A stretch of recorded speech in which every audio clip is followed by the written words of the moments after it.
Welcome back to Big Movie Mouth Off, the podcast where three Salt Lake City-based critics try not to get all offended about film. I'm Jeff Counts. I'm Brooks Bird. And I am Adam McDonald. This is episode 43, and I have to start with an apology because episode 43 should have come out 2 weeks ago, but October was one of those months where I had a ton of travel. Adam had a lot of work. Brooks, I'm not sure what your problem was. I don't think I had one. Really? I think he was the one who was ready to go the whole time. Brooks was Which ready is kind of weird. to record the entire I'm the time. only one with a kid. Like we've done a couple times this past few months, we're going to just review a single film. In this case, it'll be Tron, Ares. Plenty to talk about there. And we'll do two guilty pleasures based on that film. The first one will be bad artificial intelligence films. And the second one will be bad 80s nostalgia films. And by 80s nostalgia, I don't mean films that were shot in the 80s. I mean films shot at a later time that are set in the 80s. Think Stranger Things, and you'll know exactly what I'm talking about. First things first, Tron Ares. Adam drew the short straw and has to do the synopsis. Before we turn him loose on that, here's some of the trailer. So much talk of AI and big tech today. Virtual worlds, what are they going to look like? When will we get there? Well, folks, we're not going there. They are coming here. I would like you to meet Ares, the ultimate soldier. Okay, Adam, tell us what Tron Ares is about 15 years after Legacy. All right, so we've got Evan Peters as Julian Dillinger, who is now the CEO of Dillinger Systems. He has created a brand new grid. He has created a program known as Ares, played by Jared Leto, to be his master control. And the big thing he's trying to do is bring the grid to real life. And he's actually bringing it into the real world, but the problem is it only lasts about 29 minutes until it all derezzes and goes back. So we have him looking for what is known as the permanence code to get it and make billions upon billions of dollars. First question I have for both of you. Did you like Tron Legacy? I'm going to go on the record and say that I did very much. But yes. Brooks, you did too, Adam? You liked it? I loved it, yeah. It was super fun. It was kind of like had the video game aspect going for it, and it looked visually amazing. And I even have it on a 3D disc because I'm holding on to my 3D TV as long as possible. I'll be really interested to compare the visual effects of that film with this one later because I actually think Legacy was better. But I'm getting ahead of myself. Okay, so we all like Legacy. So now here we are 15 years later with Tron Ares. My first comment about it is that this movie feels like DLC to that one. It doesn't feel like a full film in its own right. It honestly feels like a chapter or an episode of a television show that I really like, but is kind of a throwaway, is a filler mid-season. Yes, I was going to say filler. That was my exact word. It's kind of like with some of these movies that have recently felt like pilots for franchises. This is kind of in that same tone where it's super unnecessary. It doesn't do anything or go anywhere by the time the credits roll, even with the stinger scene. When you see the trailer, the whole thing is about bringing the Tron world into the real world. Right. And I mean, Counts, you and I were losing our minds on the light cycle scene with the cop car and everything else. That's what we're promised in the trailer. And that's not really what happens in the movie. Like, yes, we are bringing some like Ares and some of the tanks and everything else into the real world, but it doesn't deliver on its promise. And I think that's what kind of was disappointing, was that you had this whole idea, this cool world merging with another one, and you didn't do it. And it also just completely ignores the fact that the second movie even exists. And there were so many little threads left over from that one that this one at the end, and the stinger does pick some of them up. But why didn't we start with that? Or why didn't we halfway through the movie come in and be like, hey, so this is how it's tying into the other one? Because that was the movie I wanted. And I know we don't always get the movie we build in our head, and that's fine.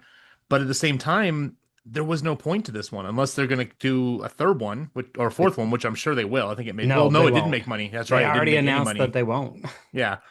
So, and we've had some great TV series, animated series. The video game on the PS3 was fantastic. So we've got this fully lived in, realized world. I mean, Kingdom Hearts did it, but yeah, they didn't deliver on anything.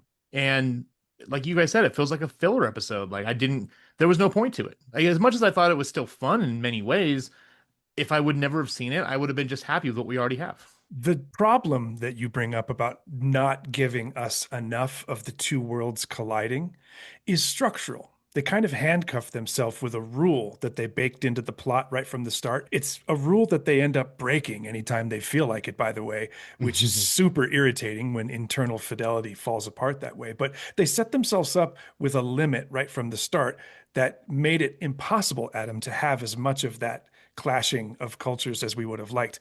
I think that was disappointing as a choice, but it's certainly something they could have overcome with some effort if they were trying to tell a deeper, more interesting story. But this just isn't that. One of the things that Brooks and I know agree about, because we were sitting right next to each other when we watched it, is that this movie has an incredibly obnoxious and intrusive score that almost ruins the experience. It's so in your face and so desperate to be considered a character that it forces you to take everything less seriously. I mean, what I'll say about it is I really liked the score because I like Nine Inch Nails and everything else around that. But I agree with you with the fact that, like, as an album, it's great. Like, I'll put it on the car and bump it all day long. But it was so, like, we saw it in IMAX. I don't know if what you guys Yeah. saw it in. We did. Yeah, we But- heard it in IMAX. Yes, Yeah, we did. and so did we. Earmax. Yeah, Earmax. And when you look at a movie like Civil War or Warfare, yes, the sound is a character and it's blowing you back in your seat for a reason, that makes sense. This one just felt like I was at a rave and wasn't on any kind of mind-altering drugs to enjoy myself. I mean, Maybe Brooks, that was our problem. you turned to me many times while we were watching, Brooks, with frustration over the score. Well, I've had people in the past when Pacific Rim came out complained about that score, that they felt that it was just played over the movie and that it wasn't made for the movie. And I mean, they should go back and rewatch it after this because this literally just sounds like someone turned on a movie with no score. They accidentally maybe bumped on some Nine Inch Nails and went, all right, I guess this works. And then cranked it up to 11. It is cranked up to 11. It's not that the tone is wrong. They're going for a kind of Tron-y, synthy, Yeah. Vangelis vibe, right? That makes total sense. And it's just too loud. And it's in even like the small character scenes. It Exactly. overtakes everything, and you're just constantly annoyed with it because that's almost all you can hear most of the time. Well, speaking of small characters, Brooks, one of the things that I was frustrated by with this film is that the people that inhabit this world, and I don't even mean the grid world, I mean our world, are so boring. They're just so credulous. Everyone just sort of shrugs and says, yeah, this is the way it is in Tron. And we're not going to question anything or have any opinions about anything. Even when the city is being destroyed, people are just kind of standing around taking pictures with their cell phones. It's like everyone. Like it's almost happened before. Exactly. It's like the people in this film are really just the people watching it be filmed. They were just bystanders. They're did just like, you- leave him in, leave him in. What did you think of the world that was being built, Adam? I think it was faker than the world in Fantastic Four.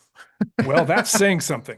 And Didn't you say that on the way out, Counts? I did say that to Yeah, Brooks, you Adam. did. I said, oh, really? I said it That's felt like funny. if you leaned against anything, it would fall over.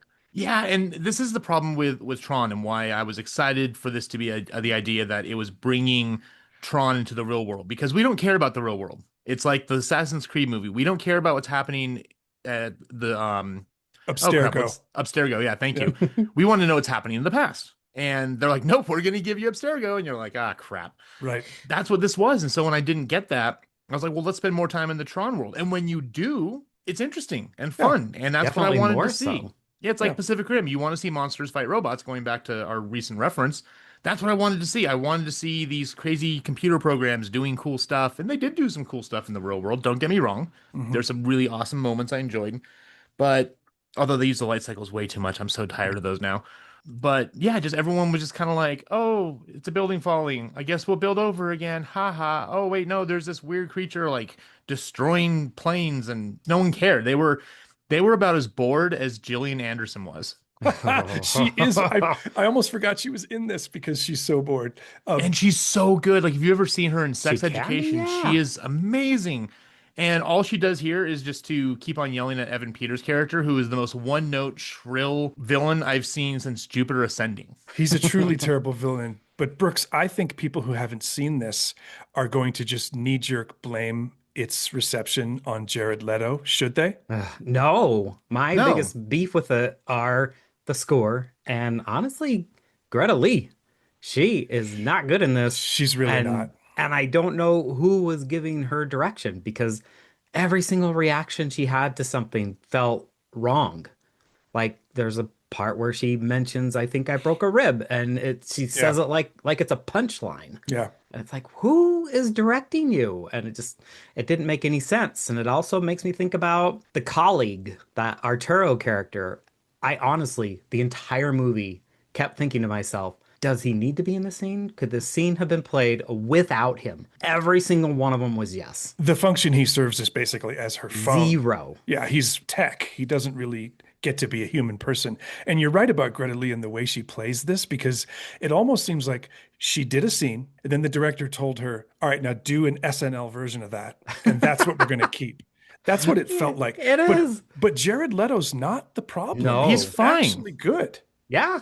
Yeah, and see, I don't have this hatred of Jared Leto. Now that being said, I know he's a I don't creeper either. sometimes, and I'm not a fan of him personally, but he's a decently good actor with the right director. And so everyone, like, I know Clark was very anti this movie because he was in it, and I'm like, I don't have a problem with him in this. Like, just don't let him go not. all Joker status, and he didn't. He was what actually probably the more interesting, if predictable, character that was in Yeah. this. If I it wasn't totally- for the way his character was written and the dialogue they gave him, it would have been even better. But Yeah.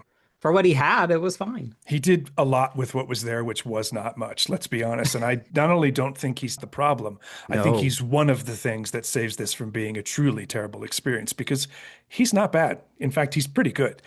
I mentioned the FX before, though, and I was just today, just to remind myself what it felt like to be in the Legacy world. I watched the trailer again and a few clips, and I stand by my statement from earlier. The effects in Legacy are better than the effects in Ares.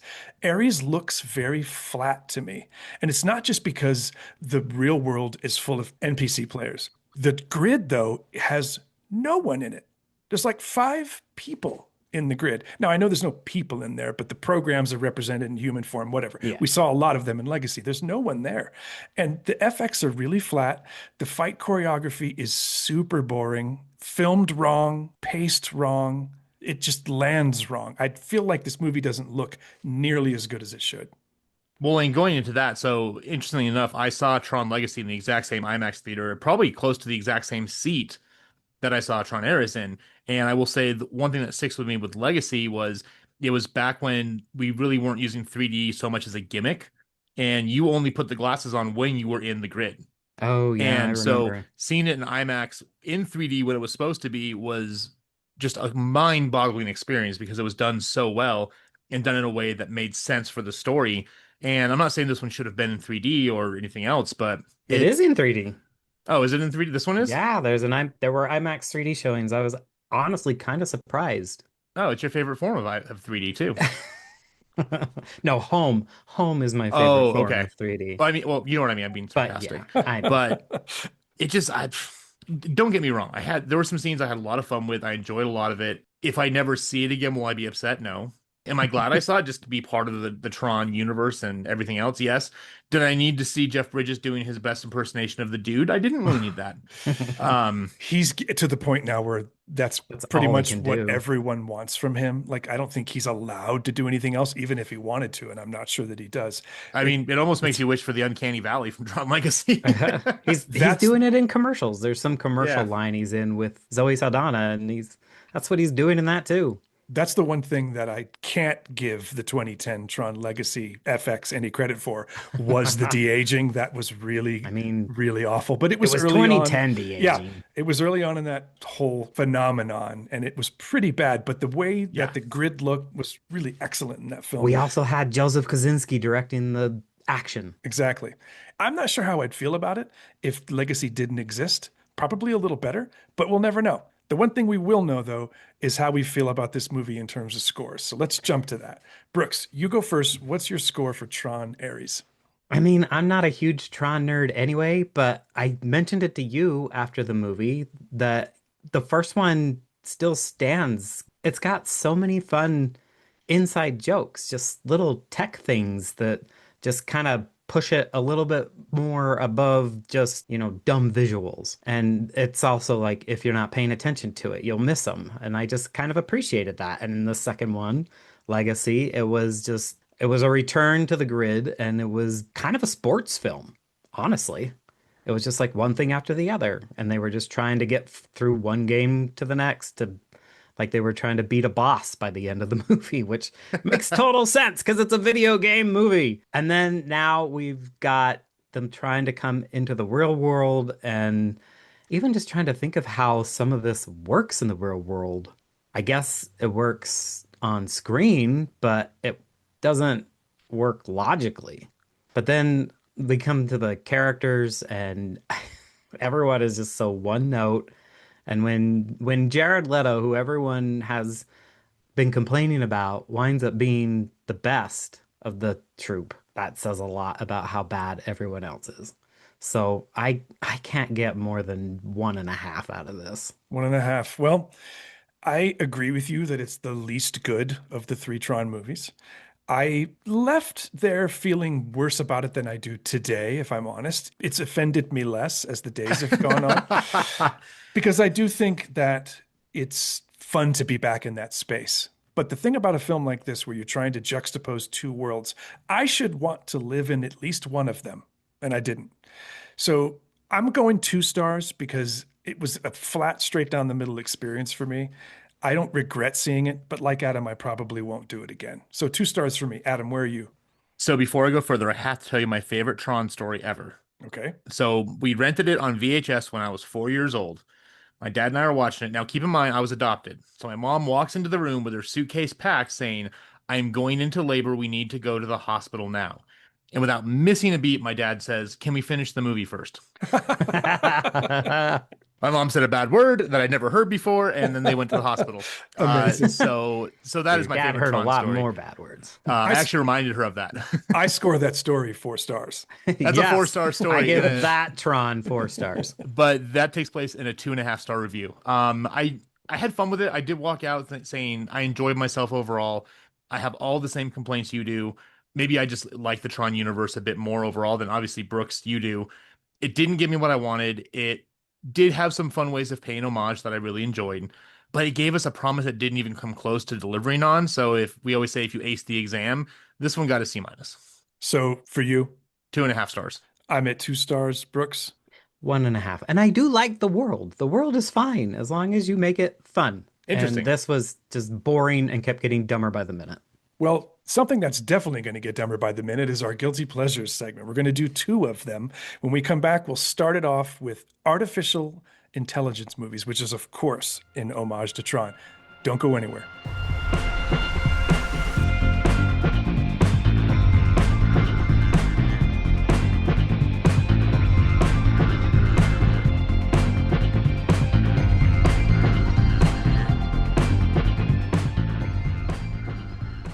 Welcome back to episode 43 on Big Movie Mouth Off. Guilty Pleasures. We're doing a double. This first one is artificial intelligence movies. Adam, what's yours?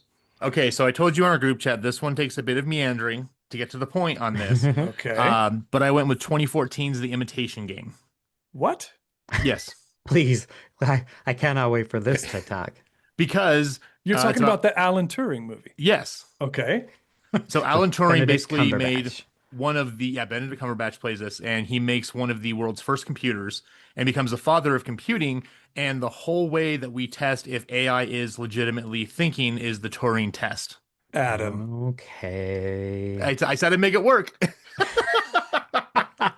That was the longest walk we've ever had to take. Adam guess I has could have done all that- the straws. I and guess I he could have is done that for drawing the them last, himself. the convoluted plot. But Oh, the it's- plot's not convoluted, but your explanation of it is. Well, last episode, convoluted. And here's the thing is, yes, I did take some liberties. I'll fully admit that. But when I was looking for stuff, like when this popped up, I was like, this is a movie that no one's seen. It's the story. It's kind of like the Tulsa, Oklahoma thing where we learned about this atrocity that happened. Like no one knows about this gay guy who pretty much single-handedly helped win World War II. Yeah. I like this movie. Yeah, it's a fantastic movie. So again, it doesn't go towards the guilty pleasure that it's bad. It's like this is a phenomenal film that more people need to see. And come to find out, like it was only a couple years ago he quote unquote got his pardon from the UK because he actually was chemically castrated and died by suicide. Yeah, it's a Like, horrible story. and he's a worldwide hero. Fantastically Mhm. acted, well made, AI adjacent. But if you do think about the fact that he did create a computer, become the father of modern computing, and that his name is tied to whether or not AI is actually sentient or not, that's where my AI comes into. All right. Okay, I'll My- allow it. Mine isn't a stretch at all, but it is super, super guilty. I'm embarrassed how much this movie makes me laugh. I am referring to 1982's Airplane 2, the sequel. Wow, If you you took don't- something that people would guess would be mine. If you don't remember what this movie was about, it's a pretty much note for note replaying of Airplane, except it Yes. takes place on a space shuttle I mean, you have to up the ante somehow. that is controlled by an AI called Rock 9000, who, when Rock realizes that they're going to try to disable him, he messes up the space shuttle and they end up crashing on the moon. It is pure, ridiculous noise. And I, like I said, am so embarrassed by how much it makes me laugh. This Don't is be. the silliest nonsense, but it is a true guilty pleasure. So 1982's We Airplane know 2. I love my spoof Wasn't movies. wasn't there like the William mid-credit Shatner. scene or something in that where because Sonny Bono brings the bomb on board Yes, he does. and then He's the and bomber. the Yep. bomber, and in the mid-credit scene he opens the door. He's like, "Can I get my bag back?" Well, the cast is ridiculous. Of course, it's Yeah. got Oh yeah. Robert Hayes, but it's got Raymond Burr, Lloyd Bridges, of course, Rip Torn, Sonny Bono, like you said, and everyone forgets William Shatner is in this movie. It's I so didn't. bad, it's brilliant. Brooks, what's yours? Mine's not much of a stretch either, and it wouldn't be much of a surprise if I was to bring out a Michael Crichton movie, and it's 1973's Westworld. Good one. This is Yeah. people don't know this, but the very much beloved HBO television show was not only based on the novel, but this first visual Well, iteration of the it was story. based on the movie. He made Right. the movie, and then he wrote a novelization for it. Which Oh, is that I right? actually So have the a so the copy book of, came yeah. second. Yeah, there's a novelization that he did, and then it's just it's Jurassic Park with robots, which is kind of Yeah. funny to think about because Jurassic Park was made with robots. So Westworld the movie is not good, Brooks. it's not the best, but it's super entertaining. And you get all these weird worlds. You got knights in one corner, and you got, Westworld with your gunslingers in the other. And you got Yul Brynner in one of his more iconic roles. So what more could you ask for? Yeah. And he's hunting down Richard Benjamin and James Brolin. What was yours again, Adam? It was 2014's The Imitation Game. Mine was 1982 Airplane 2, the sequel, and Brooks? 1973 Michael Crichton's Westworld. 73. Good for you. I know. All right. Let's dive into the next guilty pleasure, which, as I said before, is 80s nostalgia movies. And I'll repeat, we're not talking about movies like Airplane that were made in the 80s. We're talking about movies that were made in a later time, but reference the 80s in a nostalgic way. And there's a lot of bad ones. I'm going to go first on this one. And this one, I think, will be controversial with the two of you because I think you'll both agree that it's not so much a guilty pleasure because it is easily the best movie of its franchise.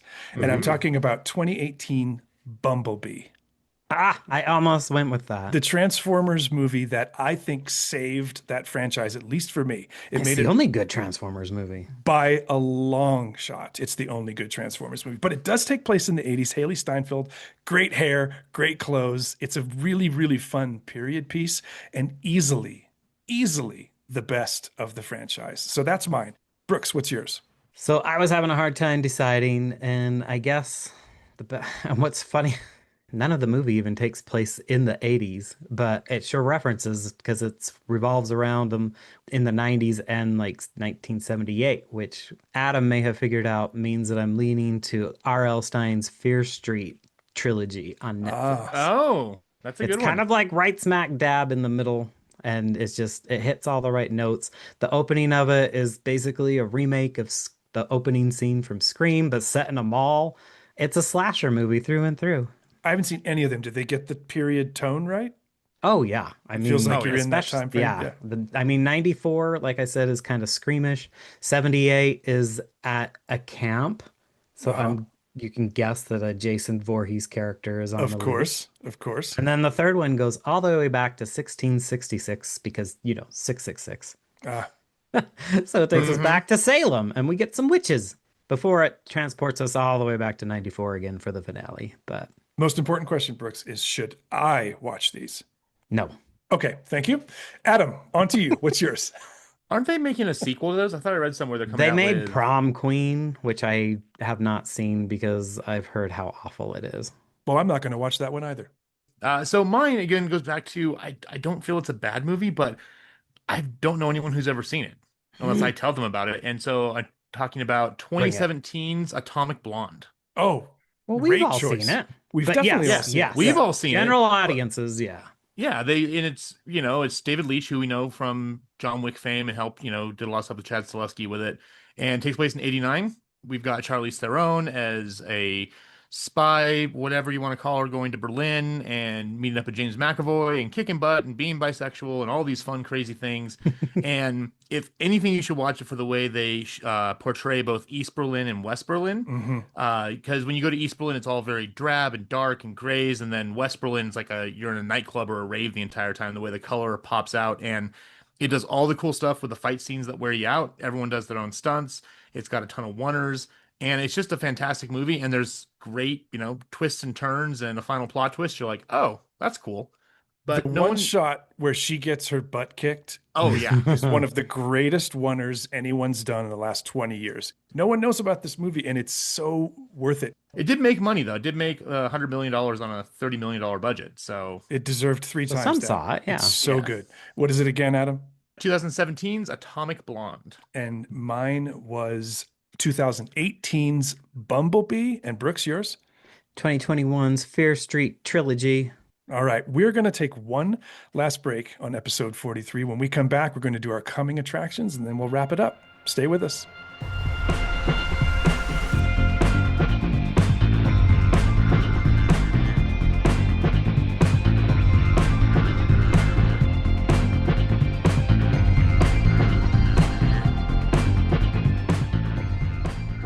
Welcome back one last time on episode 43 of Big Movie Mouth Off. I'm Jeff Counts. I'm Brooks Bird. And I'm Adam McDonald. Before we let everyone go, let's do our coming attractions real quick. Brooks, you're first. So, I mean, what would it be without me being excited for a new horror movie, right? This time we've got the director of 47 Meters Down taking us out of the water and on vacation in Hawaii with a crazy chimp named Ben, Primate. Oh, I thought the title of the movie that was was A the Crazy title. Chip Named Ben, because you have been crushing titles lately. I on your know, movies. I know. So what's it There, called I again? gave it a interrupt- better title I interrupted you. What's it called? called Primate. Primate. All right. Nice and simple this time. When's it coming out? This one, well, it premiered at Fantastic Fest back in September, and now it is slated for January 9th, which is a too easy date for me to remember. Adam, what's yours? So I know very, very little about this one. Basically, we just saw Black Phone 2, or some of us did. Ooh, I'm a huge fan of Joe Hill. And as we record this, it actually comes out today, but it's a coming attraction for me because I haven't read it yet. And it is his newest book, King Sorrow. And it's his first book since I want to say like 2017 or It's 2018. been a minute. Yeah, and I don't know much about it except you've got some college students in Maine because it's the son of Stephen King. Where else are you going Exactly. to have your college take place? And they are, I don't think they're really spellcasters, but they collect like occult books and they summon a dragon, and the dragon tries to like give them Faustian bargains. What? And yeah, it sounds crazy, but if you know Joe Hill, I mean, if you've seen Lock and Key on Netflix, great show, better comic yes. series, highly recommend reading it. Obviously, I love the original Black Phone. Second one, it's one of the better Nightmare on Elm Street remakes. But King Sorrow is the one that I normally don't just buy books blind. I always want to get reviews, and I don't even care what it is because it's Joe Hill. It This- sounds crazy, and I'm in. It sounds like Joe Hill's Lord of the Rings. Or Yeah, it kind of does. Well, as we record, my coming attraction is 10 days away, and I'm really surprised that none of us have mentioned this yet, especially you, Adam, knowing Or what a one of you. Yorgos guy you are, like I am. And I'm talking about Begonia.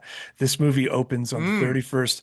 Emma Stone, Jesse Plemons, a lot of the usual suspects. It's a very different kind of story. Basically, Emma Stone plays a really high-powered executive that gets kidnapped by these two nuts who think she's actually an alien and spend the movie trying to convince her to admit that she is. It looks crazy, but it's Yorgos Lanthimos. Of course it's crazy. Oh yeah, of course. And like I said, it opens on the 31st of October. So mine is Yorgos Lanthimos' Bugonia. Adam, yours was? King Sorrow by Joe Hill. Today, as we record, and Brooks, yours? A crazy chimp named Ben. Oh, wait, no, it's Primate. That comes out in January. The first title's so much better. That movie, I would actually go see, Brooks. Well, That's why I'm not in charge. thank you all for being so patient with us. It's great to be back. We'll be back in a couple of weeks, back on schedule, talking about 2 films, guilty pleasures, coming attractions, all the stuff you love. Until then, I'm Jeff Counts. I'm Brooks Bird. And I'm Adam McDonald. Thanks for being with us.